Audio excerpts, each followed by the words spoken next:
You along today? We've got lines open, 888-344-1170. You want to get in your question? Be on the air with me. Ask me a question. Let me help you understand anything you want to know about estate planning. I'm really happy to answer questions. Oh my goodness, that's me talking. Okay, so what we are going to do today in this show is everything estate planning. So here's kind of our agenda. We're going to talk about estate planning for blended families, meaning the husband and wife that are married don't necessarily share the same children. They may be husband has kids, wife has kids, and they have kids together, whatever. It's blended. Okay, we can talk about that. What if we can't find a beneficiary? Someone passes away, there's a beneficiary that's listed, and that beneficiary cannot be found. What do we do? What do we do with the money? Good question. We're going to talk about funding trusts, like how do you put money in trusts? And there's some questions that come up quite often about, what about my business? What about a stock ownership in a small business corporation that I have? Can I put my gold in my trust? House and cars we talk about all the time. That's going to be some of it. And then basically, depending on how much time we have, and the questions that get called in is what I want to make sure that I have enough documents in my trust. All of this comes up because of my experience in being an estate planning attorney for 3.5 decades. And the things that I see quite often, we do a lot of work where we help people to distribute assets from mom and dad's trust or their brother's trust or their uncle's trust. We help a lot of people who are the successor trustees of their family's trust. And so we are dealing with their successor trusteeship, helping them do the job right according to the probate code and taking care of business like they need to take care of. That's the kind of stuff that we're doing. And as a result, there are things that will come up that start to kind of alert me to the fact that there's information out there that people just don't have. And what we are creating on this show is a resource for you to understand how to be a good successor trustee, who to choose as your successor trustee, how to be a good, I don't know how else to put it, how to be a good dead person. Okay, kind of blunt, but so many people came in. I mean, literally this week, it's only Tuesday, and I've had at least 4 people that have come in and say, I want to be a good dead person. Basically, I want to make sure that when I die, there's not a mess left for my children like my uncle left or my parents left. I want it to be organized. I'll get people that will comment and say, when my dad and mom both died, that was a sad, sad time. But it took us 3 years to figure out their stuff and to sort things out. And dad had property all over the place, a bank account here, there, whatever. So I see that a lot. And I think the cool thing is I'll have people that are coming in and saying, I really want to make it simpler for my kids, which is really cool. I appreciate that. I appreciate that about my own dad and what he did to make it so that his estate was in order to be able to distribute out to family members and to do it orderly and organized. Still a lot of work, still a lot, there's a lot of things to do. It's not easy work. It's not easy tasks to complete. It takes time. But if it's not organized, it's a nightmare. And the thing I see most people concerned about is leaving a legacy for their family, whether it's their kids or their nieces and nephews, grandkids. Leaving a legacy of money is one thing, but a legacy of organization and a legacy of, remembering good things about dad, remembering good things about grandma. And part of that can be stripped away if the estate is a mess.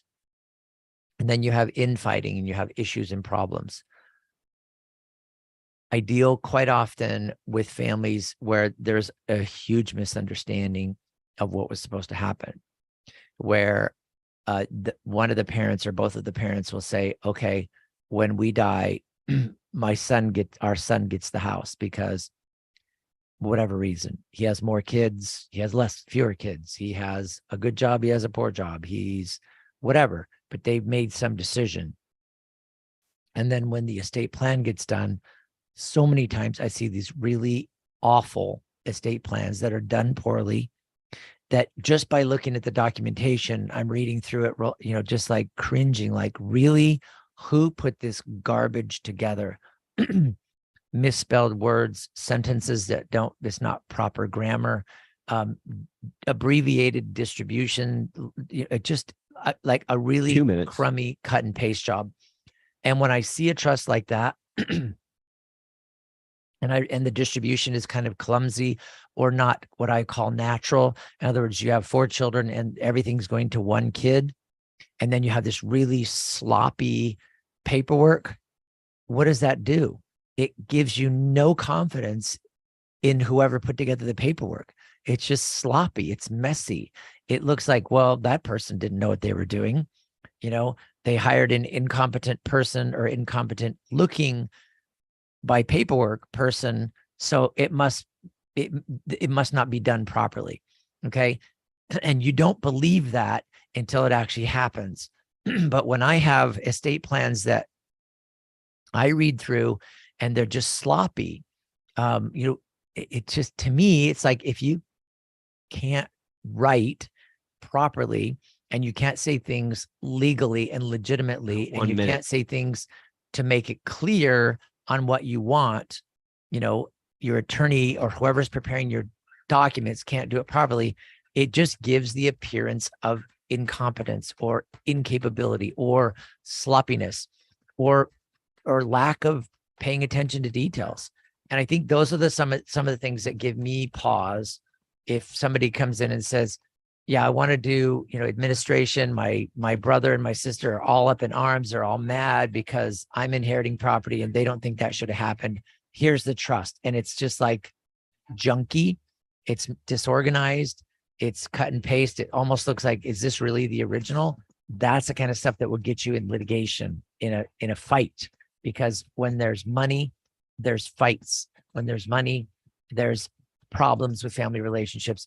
That is my job, to try to resolve those things, to cut them off at front, to get your estate planning done right, to get it done perfectly, so that there isn't going to be question of, whether this guy did this right or wrong.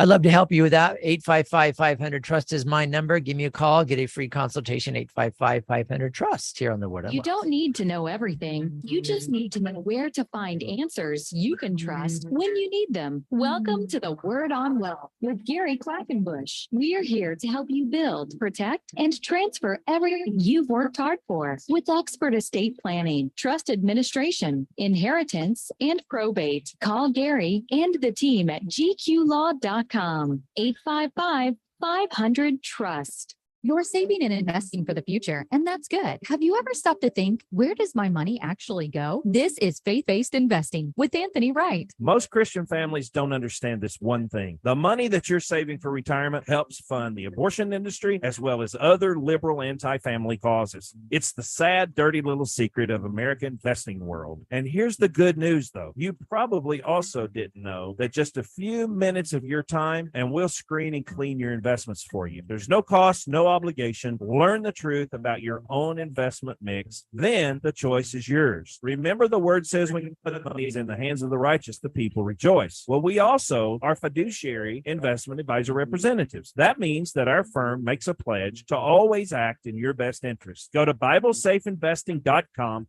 Download a free copy of my book, Faith-Based Investing, or call me at 931-RETIRED. And please don't forget, listen to Faith-Based Investing this weekend right here on Family Talk.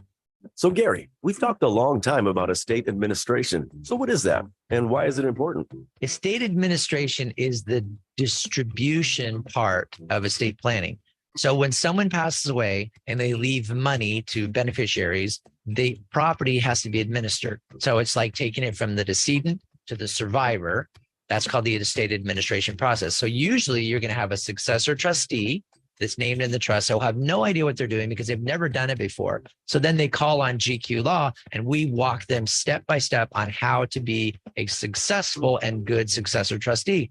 We also do the required notifications. We notify the Department of Health Services and all the legal requirements so that they can have the estate administration done properly. We help successor trustees be successful. Call or click to request your free consultation.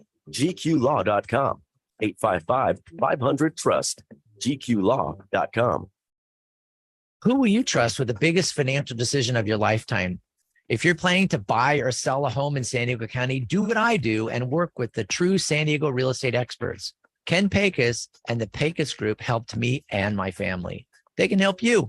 This is Gary Quackenbush of the Word on Wealth. You hear Ken every week here on the Word on Wealth. He's our expert. He's got integrity, exceptional service, deep knowledge of the San Diego, Coronado, and South Bay regions. These are just some of the reasons that Ken Pecos has completed hundreds of transactions.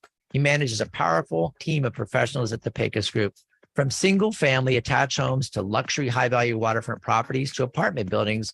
Ken Pecos is ready to help you avoid problems and costly mistakes. Learn more online at kenpecos.com. That's Ken Pecos, Pecus.com. Or call 619-977-8419. DRE number 010566969, brokered by eXp Realty. Look.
Call Gary and the team at GQ Law, 855-500-TRUST, or go online and download Gary's free ebooks and videos. Read Gary's blogs. Call or click to request your free consultation or to talk with a member of the GQ team. That's gqlaw.com, 855-500-TRUST. You're live. Welcome. You guys, this is so cool. We are talking about estate planning, which is something I just really like. That's just, it's what I live for. Blended family trust. I want to do what I promised. Of course, you need to call in like you promised. 888-344-1170. We got lines open. We're going to be going right to the top of the hour here. We're going to keep the lines open until the top of the hour so you can ask me your question.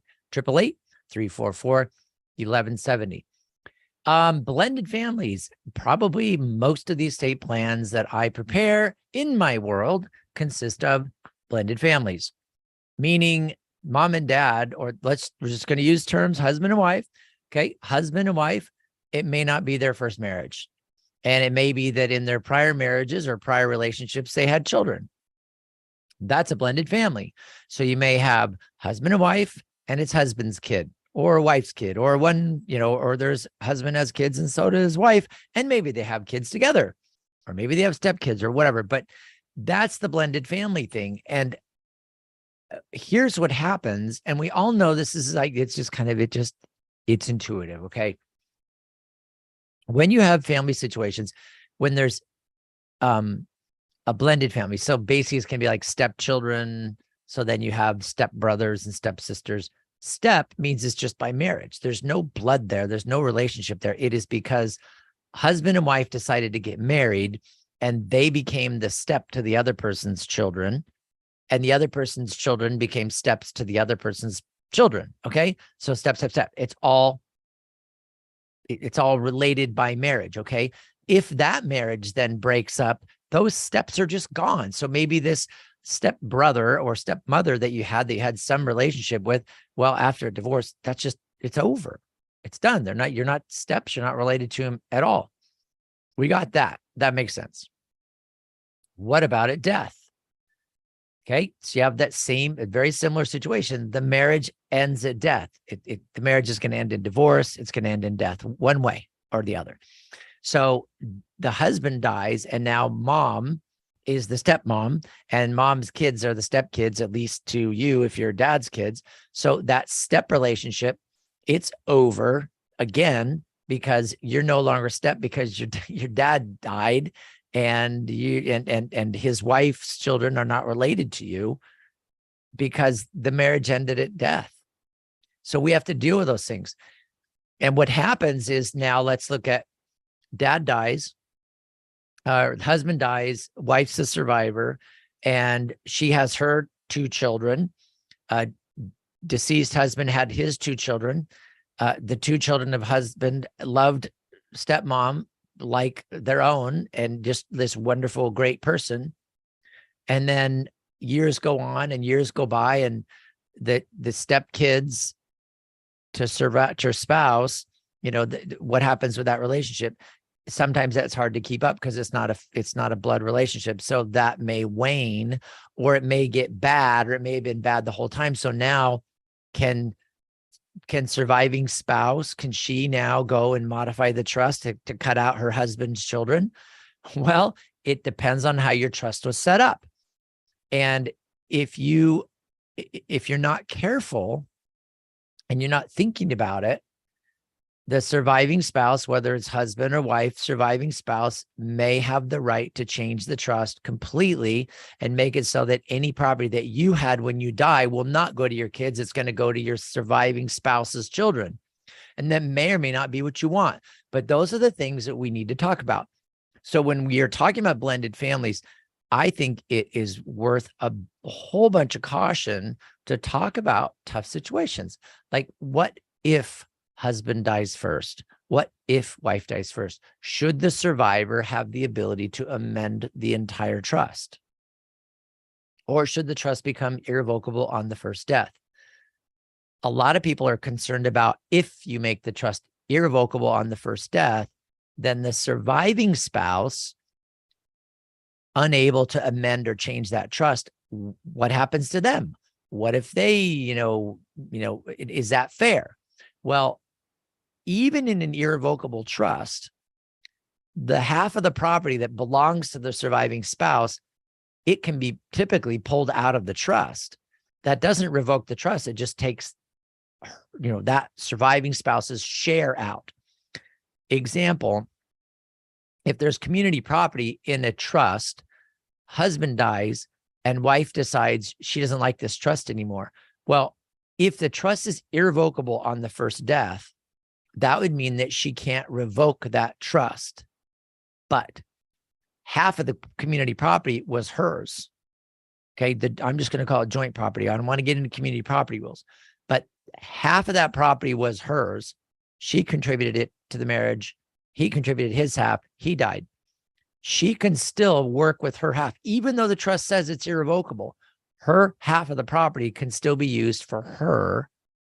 I mean, all the property can be used for her typically, but as far as her like terminating the trust and saying, okay, I want this joint house now to go to my daughter because I don't like my husband's children anymore because they're jerks. If you make the trust irrevocable, that whole property, that whole joint property can't be given away to the surviving spouse's kids, only the surviving spouse's half of the property. Okay. Those are the things we really need to talk about. Probably half of the blended family trusts that I do decide that they want some portion of the trust, if not the whole thing, to be irrevocable or unchangeable on the first death. And that depends on all the circumstances. I certainly see plenty of situations where wife has 4 children, husband doesn't have any children.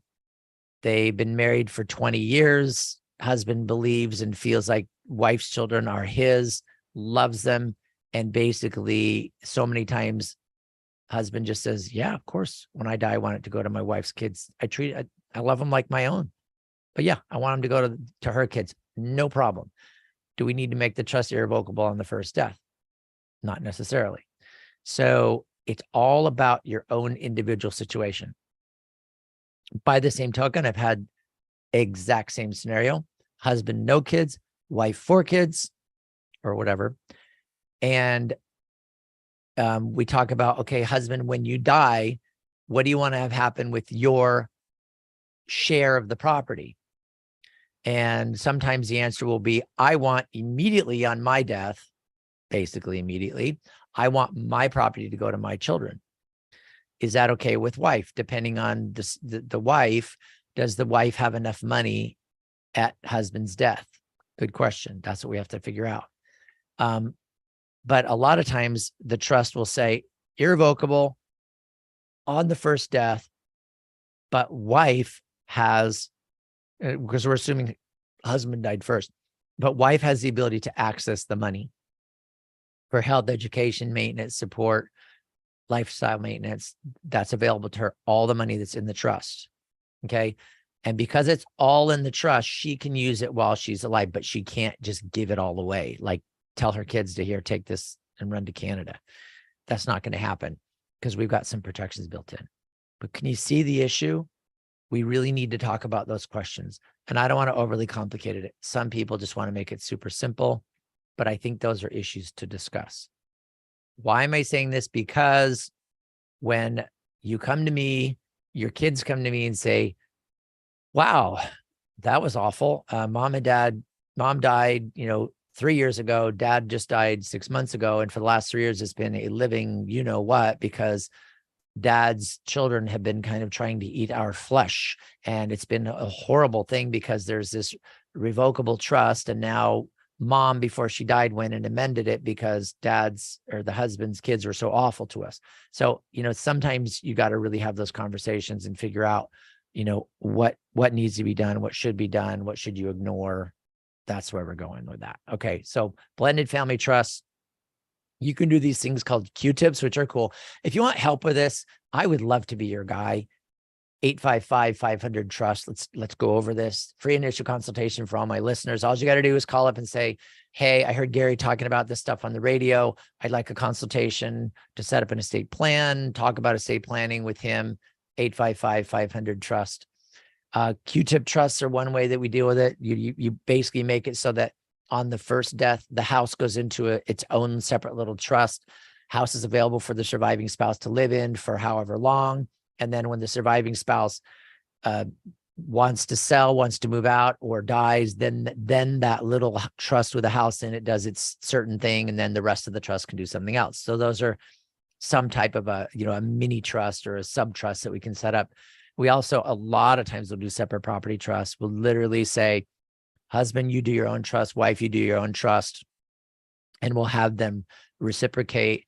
We have the property separate in each one. I've done them where you have husband has his own trust, wife has her own trust, and then there's a community property, like a joint home. Well, each of the husband and wife's separate trusts talk about the home, and that the other one, if the other one's the survivor, that they can continue to use that deceased person's half of the house for as long as they want. And when they're done with it, then it's going to go to husband's kids or wife's kids. So there are ways to do it. But I think it's worth the conversation. Like I was saying at the beginning of the show, we all want to leave a legacy. That's really a big 1 deal. minute. And if we want to leave a legacy, part of what we don't want is for that legacy to be spoiled by disorganization or by bad paperwork.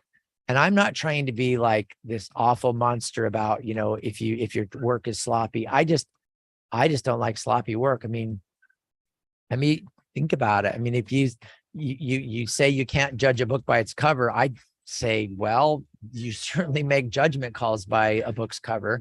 And I think if things look sloppy, if things don't look like they're put together right, then there's really question like, I wonder if this is what mom and dad wanted. I mean, don't be the guy that has the trust with, markings on it and initials to try to make amendments or changes. That stuff doesn't even work. That's what I want to talk about a little bit coming up next. I think we're going to get a little bit into what can you get away with if you're trying to amend or make changes to your trust. So let's talk about amending trust next. You're listening to Word on Wealth, 855-500-TRUST. Call me, get an appointment, 855-500-TRUST on the Word on Wealth.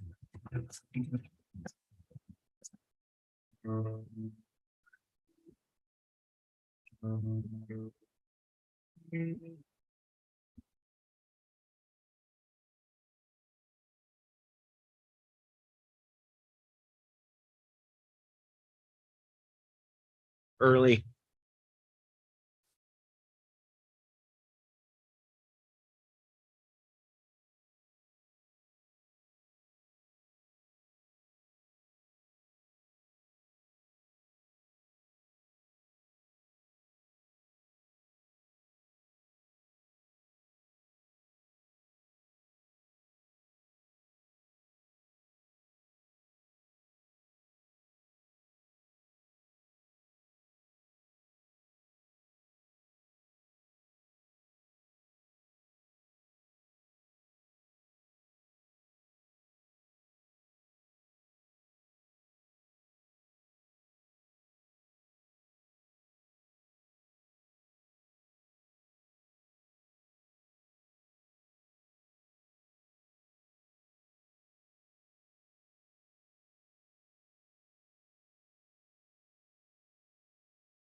Of GQ Law. Call or click to request your free initial consultation or to talk. Case of the week here or no? Call Gary at Yes. 855-500-TRUST. GQLaw.com. Thank you for tuning in to the Word on Wealth, and thank you for that long pause. Now it's time. You are rewarded with Gary Quackenbush's GQ Law Case of the Week. All right. Case of the week. Thank you, Noah. And I love to do this feature, and sometimes I just forget to cue it up. So yeah, here we are, Tuesday case of the week. Okay, 4 adult children. This is such a San Diego case. It's crazy. 4 adult children. Okay. One of the sons is a successor trustee. There's a home. Mom died, dad died, and the son that is the successor trustee he has money, He looks at mom and dad's house and goes like, oh, really? This place is so old and so dated. They lived here for 42 years. I'm not sure they did the carpet in the last 20 years. It's the countertops have the white tiles with the black grout with the bullnose edge. I mean, it's just, this thing is, and the thing that happened is that the son is feeling like, this is a reflection on my family. This is a reflection on my parents. I really don't want somebody coming in and looking at it and going, dude, your parents, yeah. I mean, could they not see that this place is a mess? So here's the list of things. The outside was dated. It looked awful. So he restuccoed the house with color stucco. Beautiful job. Put in the vinyl windows. Beautiful. Looked awesome. Redid the kitchen. Redid the bathrooms. Redid the downstairs. Tore out the carpet. Literally did it as if he were going to live there and did like this remodel. The problem is not that he did the remodel. The problem, number one, is he was the successor trustee. Where did he get the money to do the remodel? I mean, he literally remodeled and spent $150,000 in upgrades and remodel. It just kept going on and on and on. Where did that money come from? The money came from the trust. Is it appropriate for a successor trustee to pour that much money into a piece of property from trust monies? Remember my question. Okay. Then, while he was doing all this remodeling, he worked his rear end off. He had to pick out cabinets, knobs, fixtures, faucets, flooring, paint colors, trim colors, appliances. He had to pick all this up. He worked on this thing for a solid year to get it all up to speed so that it was gorgeous. Then he sold the house. All right. What's the problem? The problem is he took $150,000 out of the trust. And I know the house was worth $1 million. But would it have been worth $850,000 and the $150,000 of upgrades that took it up to $1 million? Well, let's say that's the case. If we could show that the house would have been worth $850,000 and he plopped 150 grand into it, now the house is worth $1 million. Was it worth doing it? And I know everybody that's listening to the show is going, Gary, no, we've listened to you long enough. That's crazy. Why is it crazy? Well, it took a year. Of course it did. Remodels take forever. That's why they say one good way to end your marriage is have a remodel. It's a lot of hassle. Okay. So it's a year. It's money that was used out of trust and it broke even. So what if the house sold for $1.2 million? Okay. So it was worth $850,000, sold for 1.2. That's a $350,000 increase. What would the house have rented for that whole time? Because it's not being used, it's not being rented as unproductive property. What would all that money, what was the market doing? So a lot of things you get into is you look at, did the trustee act appropriately? Did it really work out? My question is usually going to be, if the trustee worked on the house for a year and a half, and then sold it, and it was worth $1.2 million when it, originally it was only worth like $900,000 or $850,000. What happened to the housing market? Because if the housing market went up by itself, then the remodel was a waste of time and money. Okay. So my advice to anyone listening to the show is you don't let your pride get in the way. The reflection of your parents' home has nothing to do with you. It's highly remodeled homes. And you could ask Ken Pecos on our show on Wednesday. Highly remodeled homes, sure, they sell fast, but highly remodeled homes get remodeled because some people don't like the way it was remodeled. It may make it sell faster, but it's not worth it when you spend too much. My recommendation is get multiple opinions. Well, My recommendation is just to call Ken Pecos and his group and let him look at it and give you a suggestion and then go with that. But if you're not going to use Ken, I understand. Got your guy, got your gal. I want different opinions though. I want somebody to tell me, yes, we should do this and this and this, and it will take this amount of time. And this is how much I think the house is going to be worth. And then do your research, because you're going to find out bathrooms don't increase value. You break even on bathrooms. You maybe break even on kitchens. If you start tearing out floor, you're not even going to break even. There's just certain things that statistics will show you do not do. You want it to smell nice. You want it to look nice. You want it to be presentable. But Ken Pecos told this on an earlier show. He said, but when people move into the house, they're going to tear out the carpet.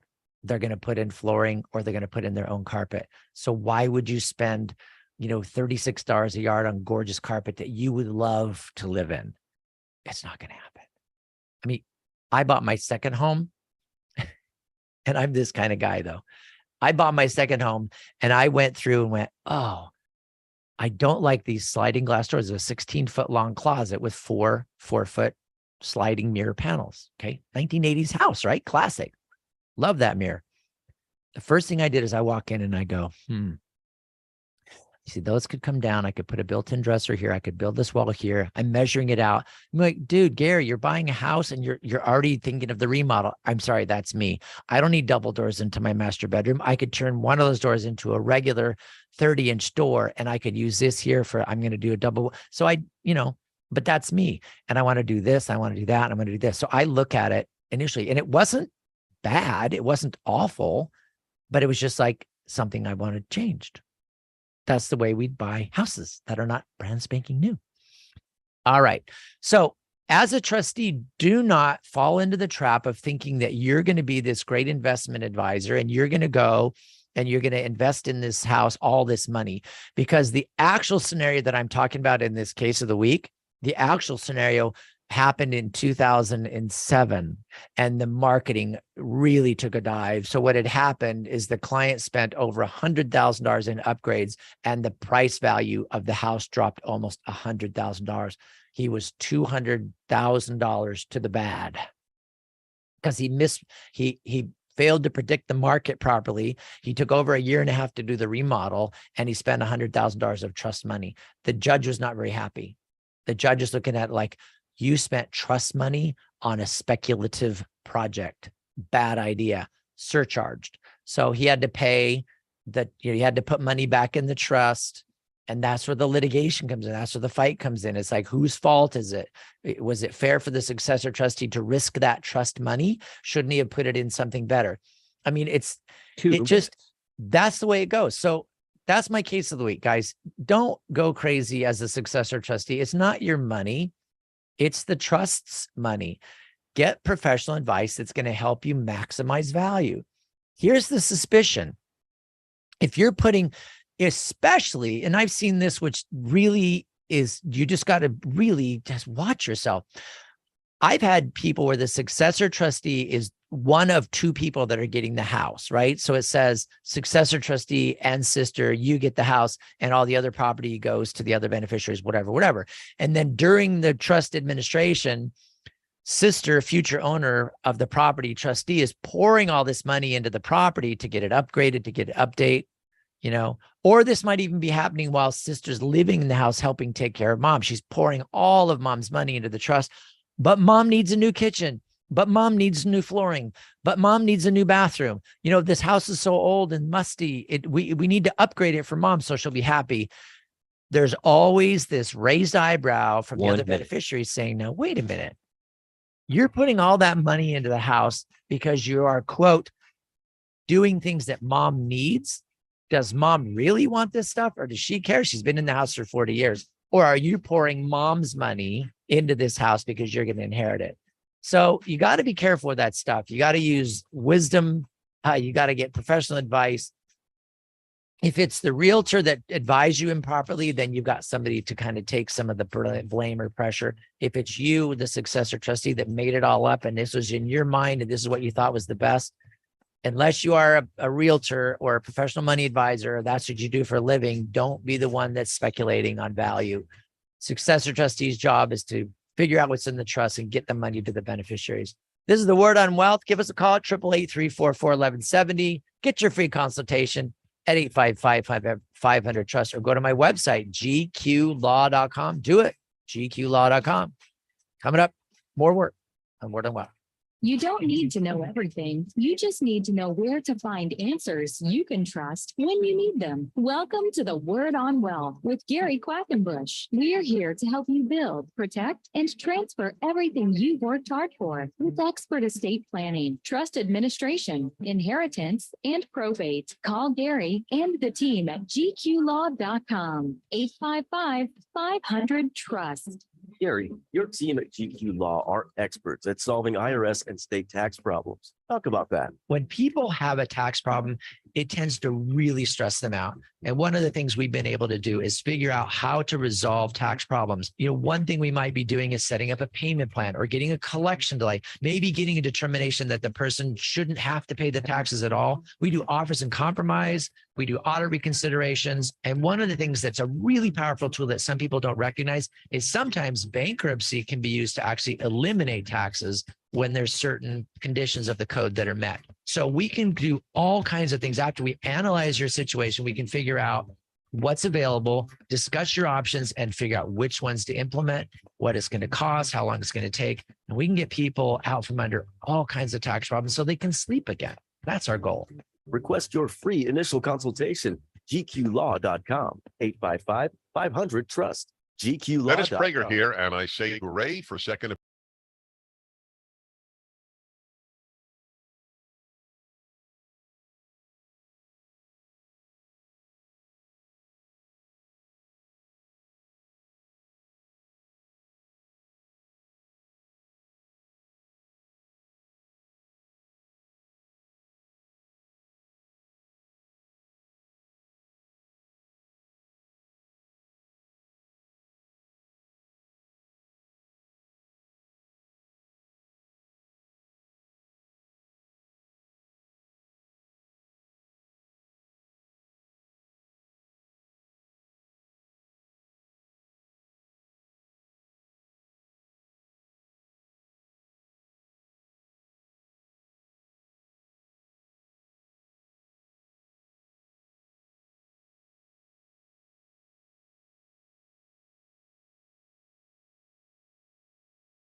Help you need. Call Gary and the team at GQ Law, 855-500-TRUST, or go online and download Gary's free ebooks and videos. Read Gary's blogs. Call or click to request your free consultation or to talk with a member of the GQ team. That's gqlaw.com, 855-100. You're live. 500 Trust. My website is built for you. So you go to my website, gqlaw.com, GQLAW. If you can't remember GQ Law, it's like my initials, Gary Quackenbush, gqlaw.com. Then go to wordonwealth.com. That's even easier. Wordonwealth.com is going to take you to gqlaw.com. Then you can get there and get my free stuff. I've got a book called Living Trust Basics. It is free through the month of July. The free book tells you about living trusts, how they work, what's good about them, what are some of the disadvantages of them, how they work, the basics. If you're trying to convince somebody that maybe, or provide somebody some information on maybe they want to get an estate plan together, get the book Living Trust Basics. It's talks about wills and trusts, how to avoid probate, and some of the rules regarding taxation. Living Trust Basics, you go to gqlaw.com, you put in your name, email address, and a book gets sent to you. It's short. 8.5 by 11, it's only 20 pages. So that would be like, if it was a regular size book, it would be like 40, 45 pages, piece of cake, easy pleasy. It's in an outlined format. The way I designed the book is I've done lectures all over the state of California and in Nevada about talking about estate planning. And the book that I have, Living Trust Basics, is the material I was using for the webinar or the seminars that I've been doing for years and years and years. And so if you have any questions on it, of course, you can give us a call because I love to talk to people about estate planning. All righty. GQlaw.com. Next thing, We are talking about, we're talking about the case of the week and successor trustees doing their job in a spectacular way. Make sure, so I want to give you another example. Okay, a successor trustee is a fiduciary. Now, you hear on Thursdays, we have Anthony Wright. He's our financial fiduciary, and he talks about fiduciary duties and responsibilities. And he says the definition of a fiduciary is that they are obligated by ethics, by law, to look out for the best interest of the client. So if the client says, no, I want you to do this, then Anthony's going to say, I'm sorry, as a fiduciary, I simply cannot do that because that's ridiculous. It's way too, there's no reason for it. It's just crazy. All right. There was a case in San Diego years ago, which really laid out for me the rules on being a fiduciary. A fiduciary is not allowed to risk money or put money like at substantial risk, because if they do put money at substantial risk and they lose it, they're going to be surcharged for the loss, the damages, the cost to recover, and all that stuff. Well, what about the opposite? What if they risked money so much, but it multiplied, it made money? Is that a breach of fiduciary duty? Here's the story. There's a big trust in San Diego, and the trustee, the successor trustee, put a bunch of money into Qualcomm. So several years ago, and Qualcomm was really doing well. Well, the Qualcomm stock went sky high. I mean, they made a lot of money in this trust. So trustee invests a whole bunch of money in Qualcomm, makes a huge amount of money. The money went up 3.5 times what it was the original investment. The family sued him and won. Sued him for breach of duty. Get this. The proof that they used to show that he breached his fiduciary duty is the very fact that he was able to triple their money. That fact proved that he breached his duty because he put it in such a risky investment. So what was the penalty? He didn't lose them any money. In fact, he made them money. Does he then now get credit for that? No. The problem was, because it was a risk too big for a fiduciary, is they required him to disgorge any fees that he earned during that period of time. Well, trustee fees are typically based on the size of the estate, the money that's under management. So during that time, if it went from 1 million to 3.5 million, then, he's going to be getting, who knows, $10,000 to $30,000 for fees or whatever. So the court required him to disgorge or pay back all of his trustee fees during that period of time when he was working on investing their money and making them this not so small fortune, that they sued him for making them a fortune and won because it was a breach of duty. All right. Think about that, successor trustees. If you're the successor trustee and you think, oh, this is going to be a great investment. You put the money in, it earns a ton of money. You might get in trouble for risking money too much. So that's how crazy fiduciary duty is. As a successor trustee, you are a fiduciary, period. You have no choice except to say, I don't want to be the successor trustee. I'm out of here. Step aside, let the next successor trustee in line take over. So as a fiduciary, one of the things that you are also supposed to look at, pay attention to, is, as the successor trustee, is you are required under California law to delegate any responsibility to professionals that you're not an expert at. What does that mean? If there's money to invest, you engage the services of a professional money manager to manage the money. Don't just go sticking it in the S&P or stick it in some stock somewhere because your portfolio is doing great. You got to get a guy to advise you, a guy or a gal, a money advisor person to advise you where to put the money, because you're not a money manager. If you are, go ahead. But if you're not a money manager, if you don't do that professionally, then don't be toying with trust money. Is it smart to just stick it in an account that earns zero? No, because that's too little risk. Get a money advisor, get somebody that's advising you where to keep the funds. Okay. The other thing is going to be if you have paperwork that needs to be done, like you need a tax return prepared, you are not allowed to do that as a fiduciary. I don't care if you prepare your own returns. I don't care if you're really good at it. The law requires you to delegate responsibilities to professionals. So don't be preparing a tax return for the trust or for the decedent. Let a professional do that. And I'm not trying to just give money to professionals. I'm trying to tell you this is how the fiduciary's job is supposed to work. You don't want to get in trouble. You don't want to end up coming back to you and going, great, I worked for you guys for 2.5 years, putting together this, working through this trust and working through all these details, and now you're suing me. And the answer would probably be, yep, it happens all the time. The other thing is, let's say legal paperwork needs to be done. You need to do notifications, publications, deeds, transfers. You're trying to figure out how to advise the beneficiaries. That's not your job. That's the lawyer's job to advise the beneficiary. Now, a lot of people, the family, somebody dies in the family, and then you've got family members that are experts that help out because they are an attorney. Maybe they're a different kind of attorney, but at least they can kind of be the legal speaking person to help out. That's great if you've got that. I think that's super awesome for everybody to have kind of an attorney available to them. If you don't, then let me do it.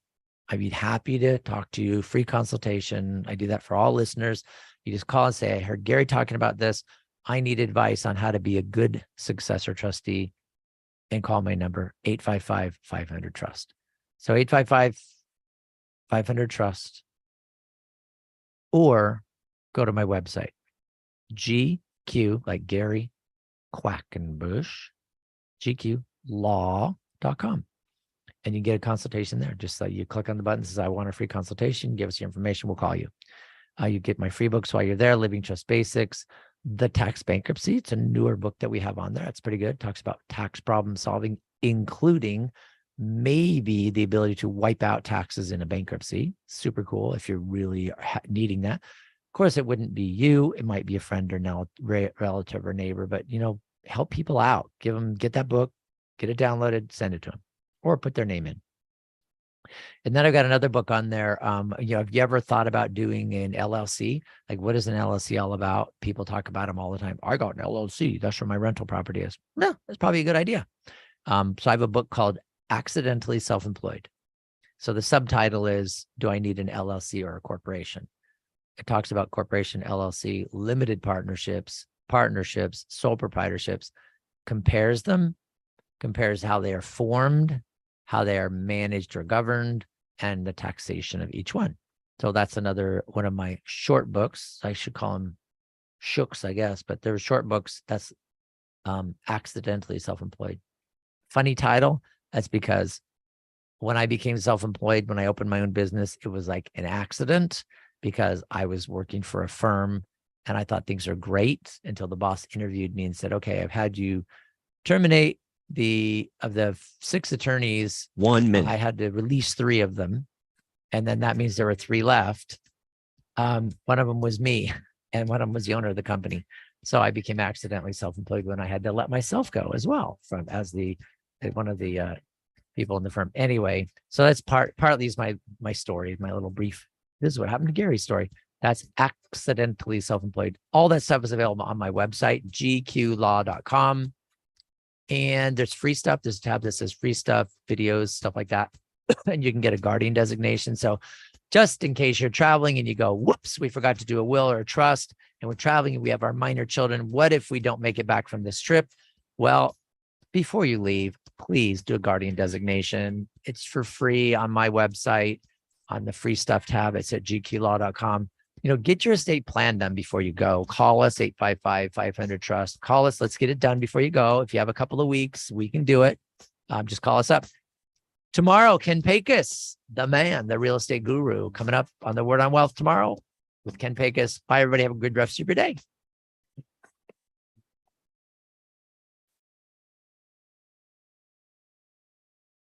Tell a friend about the Word on Wealth, featured since 1995. With financial solutions attorney Gary Quackenbush, an expert in estate planning. wills and trusts, and tax problem solving. Gary is past president of the California Society of Tax Consultants. Reach out to us. The Word on Wealth team of financial experts is here to answer your questions and help preserve your family's financial future. The information you hear on the Word on Wealth is for general information purposes only. This program discusses general financial and legal topics. Seek legal advice from a competent lawyer for your individual legal needs. The opinions expressed here do not necessarily represent the views of Salem Media Group or its sponsors. The airing of this program by this station is not an endorsement or recommendation